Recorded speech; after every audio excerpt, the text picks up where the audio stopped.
Apakah kalian penggemar anime atau manga? Mungkin kalian pernah melihat orang-orang yang memakai kostum unik di berbagai acara.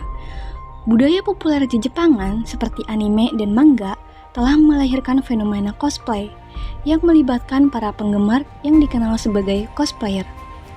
Cosplay berasal dari istilah kostum dan play yang berarti bermain dengan kostum. Cosplay adalah kegiatan di mana penggemar anime dan manga berdandan menyerupai karakter favorit mereka, baik secara individu maupun kelompok. Mereka tidak hanya membuat dan memakai kostum, tetapi juga belajar pose dan dialog karakter, serta berdandan menggunakan make up untuk meniru karakter tersebut. Asal-usul cosplay berawal di Amerika Serikat pada akhir 1960-an dan awal 1970-an, di mana penggemar berdandan untuk menghadiri konvensi fantasi dan fiksi ilmiah. Salah satu teori populer menyatakan bahwa cosplayer pertama adalah Forrest J. Ackerman dan Neil R. Jones yang menghadiri konvensi fiksi ilmiah sedunia pertama di New York pada tahun 1939 dengan pakaian yang terinspirasi dari karya-karya fiksi ilmiah seperti Star Wars. Seiring waktu, cosplay telah berkembang menjadi fenomena global yang melampaui batas budaya dan geografis. Cosplayer dari berbagai belahan dunia berpakaian sebagai karakter dari berbagai media seperti anime, manga, video game, dan komik. Pertukaran lintas budaya ini menciptakan komunitas yang beragam, di mana individu dari berbagai latar belakang berkumpul untuk mengekspresikan diri mereka melalui cosplay. Cosplay bukan hanya sekedar mengenakan kostum. Cosplay adalah sebuah pertunjukan yang membutuhkan pemahaman mendalam tentang karakter, latar belakang, dan dunia yang mereka tempati. Tingkat penjiwaan dan keterlibatan ini membedakan cosplay dari bentuk pertunjukan berkostum lainnya, seperti reka ulang sejarah atau bermain peran dalam film. Motivasi utama cosplayer meliputi hiburan, pelarian dari kehidupan sehari-hari, serta kesempatan untuk menjadi karakter favorit mereka. Penelitian oleh Stephen Ryerson dan kawan-kawan pada 2018 menunjukkan bahwa motivasi tertinggi bagi para cosplayer adalah untuk hiburan dan eustress atau stres positif, yang dapat meningkatkan motivasi dan kesejahteraan mereka. Mereka juga menikmati mengekspresikan keindahan estetis melalui kostum, riasan, dan aksesori yang dikenakan. Dukungan sosial juga menjadi faktor penting dalam motivasi cosplayer. Semakin tinggi dukungan sosial, semakin tinggi motivasi mereka untuk terlibat dalam cosplay. Ada berbagai alasan dan manfaat mengikuti event cosplay, seperti bersenang-senang dalam kompetisi, menghidupkan kembali karakter kartun dan komik yang disukai, serta mengembangkan keterampilan komunikasi dan keterampilan manual. Cosplayer juga mendapatkan kesempatan untuk bertemu karakter baru dan menjalin pertemanan baru melalui kompetisi cosplay. Mereka belajar menggunakan waktu secara efisien dan saling membantu saat mempersiapkan kostum. Kita akan berbincang tentang dunia cosplay bersama dua cosplayer, Cipa dan Jevon, yang berbagi cerita menarik mengenai perjalanan mereka dalam hobi ini. Mari kita simak lebih dalam pengalaman mereka. Pertama sih sering lihat postingan cosplay kan di Instagram. Terus kebetulan temanku juga ada yang cosplayer dan aku diajakin. Jadi aku nyoba buat cosplay dan malah ketagihan.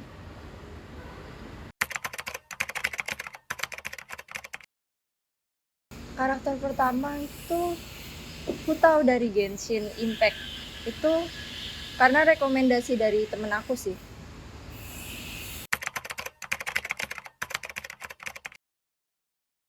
Pengalaman terbaik tuh bisa punya banyak temen sih dari cosplay, kayak orang random kita tanya IG-nya atau apa, terus tukeran akhirnya jadi temen.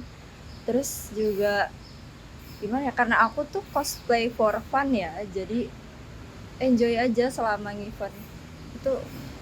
Apalagi punya teman banyak, itu pengalaman terbaik sih buat aku. Dan pengalaman terburuk ya apa ya, menurutku nggak ada sih kayaknya yang buruk banget gitu. Positif semua ya.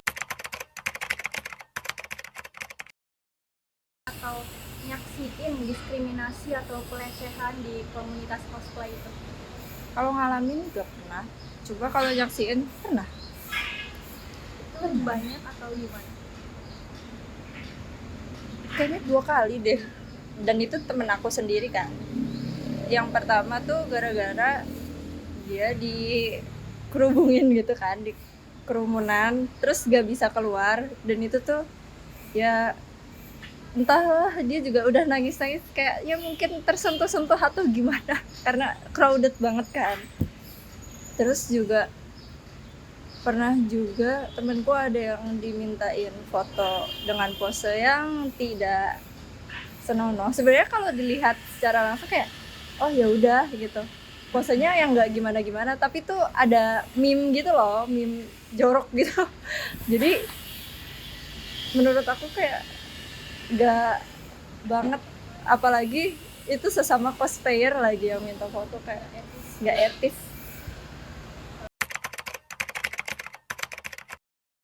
Pernah, tapi disclaimer ya, ini bukan pengalaman buruk buat aku.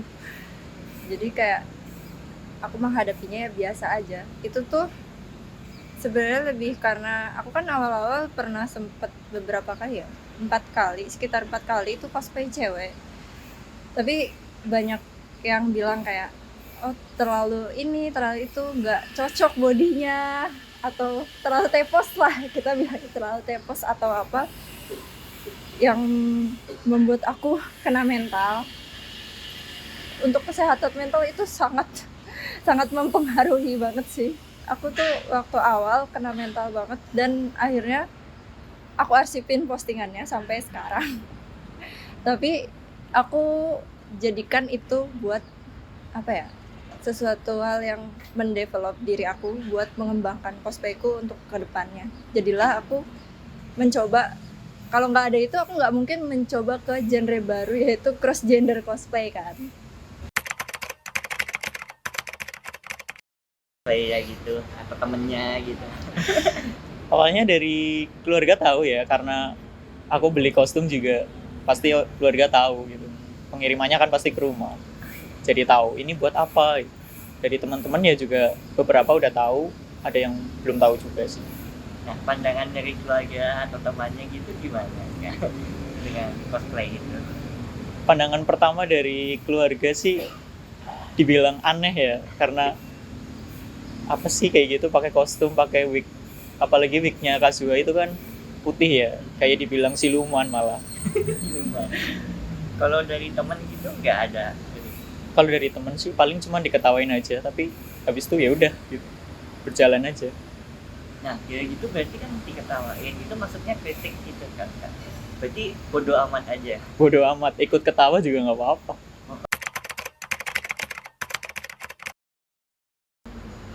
Terus emang kalau cosplay itu menambah relasi, nambah temen juga. Lebih banyak yang sisi baiknya, weh. Iya, betul. Kalau sisi buruknya gitu pernah dapat apa gitu? Dari lihat dari cosplay. Paling waktu itu pernah dikritik sih, karena emang Kazuha kan putih, kalau warna kulit dari saya kan nggak terlalu putih gitu. Terus sempat kena kritik karena pakai masker, non make up juga. Itu sempat dikritik juga gitu kan? Sempet, tapi aku cuek-cuek aja sih. Nggak sampai yang mendalam di jiwa. Berarti nggak pengaruh gitu ya? Nggak pengaruh. Dunia cosplay tidak lepas dari sisi gelap yang dialami oleh penggiatnya. Cipa mengungkapkan bahwa meski dirinya tidak pernah mengalami secara langsung, ia pernah menyaksikan bentuk diskriminasi dan pelecehan dalam komunitas cosplay. Salah satu kejadian yang diingatnya adalah ketika seorang cosplayer perempuan dikerumuni hingga menangis karena mungkin tersentuh-sentuh atau merasa terjebak dalam keramaian. Selain itu, ada juga kejadian di mana cosplayer diminta berpose tidak senonoh, meskipun pose tersebut terlihat biasa saja, namun mengandung meme jorok yang tidak pantas. Cipa sendiri pernah mengalami body shaming yang cukup mempengaruhi kesehatan mentalnya, terutama saat banyak yang berkomentar negatif mengenai bentuk tubuhnya yang dianggap tidak cocok untuk karakter yang ia cosplay. Meski demikian, Cipa berhasil mengubah pengalaman buruk tersebut menjadi motivasi untuk terus berkembang dan mencoba genre cosplay baru. Jevon yang lebih baru dalam dunia cosplay juga menyadari potensi kritik dan body shaming. Namun, ia memilih untuk cuek dan tidak terlalu memikirkan komentar negatif selama masih berbasis fakta. Kedua cosplayer ini juga sepakat bahwa dampak negatif seperti body shaming dan pelecehan seksual bisa dialami oleh baik pria maupun wanita dalam komunitas cosplay, menunjukkan bahwa masalah ini tidak mengenal gender dan sangat tergantung pada bagaimana individu menghadapinya. Kemudian, mari kita beralih kepada pandangan selain cosplayer mengenai sisi gelap cosplay, dengan narasumber kali ini yaitu Tito dan Julia.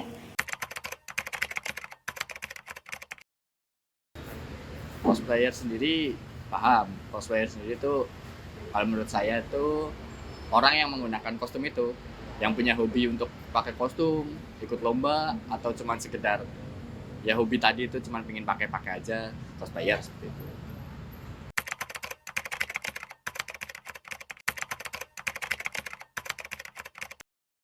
Stereotip cosplayer kayaknya nggak ada sih, tapi kalau saya pribadi nggak ke arah yang negatif ya. Ada sih yang negatif pasti, tapi ya lebih banyak kan yang positifnya. Cosplayer sendiri kan emang hobi ya, hobi. Jadi ya pasti orang-orang yang cosplayer itu, orang yang bercosplay itu ya niatnya memang mau menggunakan kostumnya aja, nggak yang ke arah situ. Tapi ya ada pasti stereotip seperti itu. Tapi kalau saya ya berusaha positif aja lah.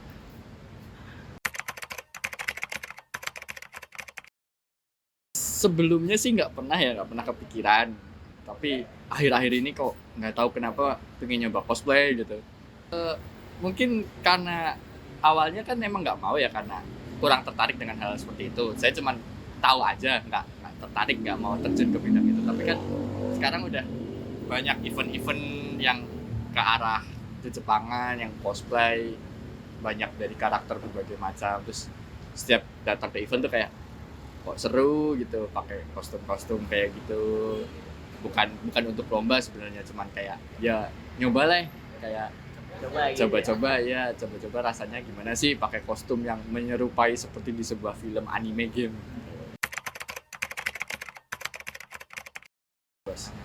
Kalau keluarga nggak ada pandangan khusus sih, biasa aja gitu. Cuman ya keluarganya mungkin karena saya terakhir ya, bungsu ini paling muda, otomatis udah pada umurnya udah pada lebih dari saya, ya menganggap hal-hal seperti itu masih hal kekanak-kanakan gitu. Padahal kan sekarang sudah menjadi budaya populer gitu. Sisi gelap cosplay ya pernah lihat ya, yang tadi saya bilang stereotype adalah pastilah ya, cosplay. Di situ cosplay bisa jadi ke arah hal-hal negatif. Banyak orang yang suka dengan cosplay tapi sukanya tuh malah ke arah yang itu negatif seperti itu.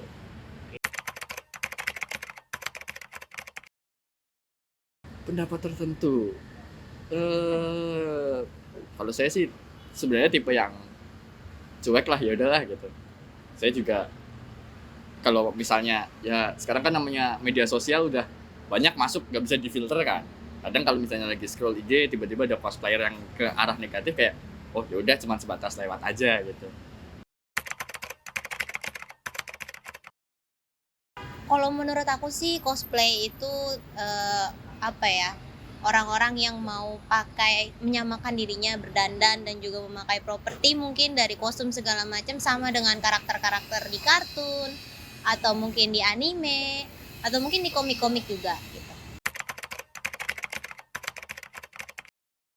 Karena ada yang terlihat mungkin dari pakaiannya kali ya, pakaiannya tuh kadang ada yang terbuka atau yang tidak senonoh, kan itu masih masuknya negatif kan, kayak wah ini nggak baik nih untuk dicontoh gitu. Tapi ada juga yang menggugah motivasi orang-orang kayak wah ini bisa nih jadi lapangan kerja nih, kita bikin propertinya buat mereka gitu kan. Jadinya mereka kepikiran buat jadi bikin properti, kasih ke mereka. Nggak selalu negatif. Iya, jadi nggak selalu negatif, tapi juga ada positifnya. Tapi nggak semua positif, tapi juga negatifnya gitu. Sebenarnya sih mau, cuman ternyata kan budgetnya sangat tinggi ya, dan juga effortnya tinggi juga. Kebetulan juga saya tuh nggak bisa makeup ya, jadi kurang apa ya, gimana gitu dengan cosplay. Padahal cosplay juga sebenarnya seru-seru aja sih kalau Ini dicoba. ada niat ya. Ya ada niat tapi tidak bisa gitu.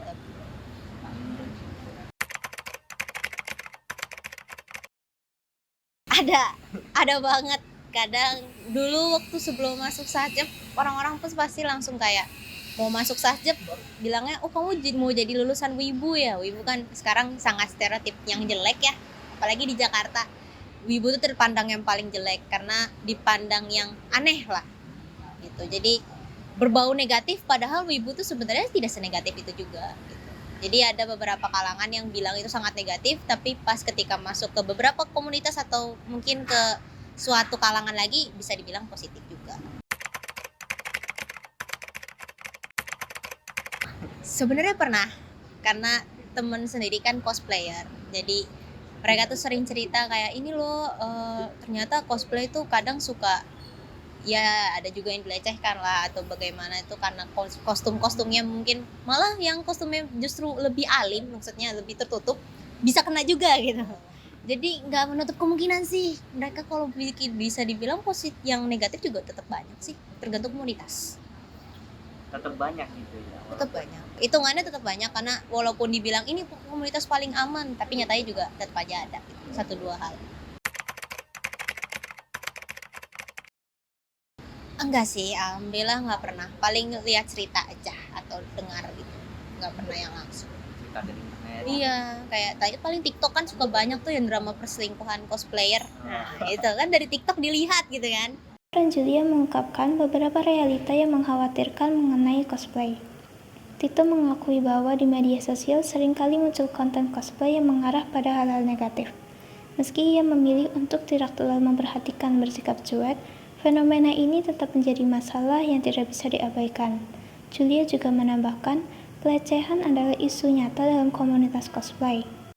Teman-temannya yang menjadi cosplayer sering menceritakan pengalaman mereka yang dilecehkan karena kostum mereka, bahkan ketika kostum tersebut tertutup dan sopan. Meskipun komunitas cosplay sering dianggap sebagai tempat yang aman, kenyataannya masih ada insiden-insiden negatif yang terjadi. Selain itu, dampak psikologis negatif seperti depresi juga pernah disaksikan oleh Tito, di mana beberapa cosplayer yang dihujat di media sosial bisa berujung pada tindakan bunuh diri. Namun, di sisi lain, Julia juga melihat bagaimana cosplay dapat memberikan dampak positif, seperti meningkatkan rasa percaya diri seseorang. Dengan demikian, meski dunia cosplay penuh dengan kreativitas dan ekspresi diri, penting untuk tetap waspada terhadap sisi gelap yang mungkin muncul, dan berupaya menciptakan lingkungan yang lebih aman dan positif bagi para anggotanya. Demikian pembahasan kita kali ini mengenai sisi gelap dunia cosplay. Dari pengalaman yang dibagikan oleh Cipa dan Jevon, serta pandangan dari Tito dan Julia, kita dapat melihat bahwa meskipun cosplay adalah wadah ekspresi diri yang penuh kreativitas, ada juga tantangan dan resiko yang perlu dihadapi. Mari kita bersama-sama menciptakan komunitas yang lebih aman. Mari kita bersama-sama menciptakan komunitas yang lebih aman dan mendukung bagi semua cosplayer dengan menyebarkan kesadaran dan menghargai satu sama lain. Terima kasih telah menonton.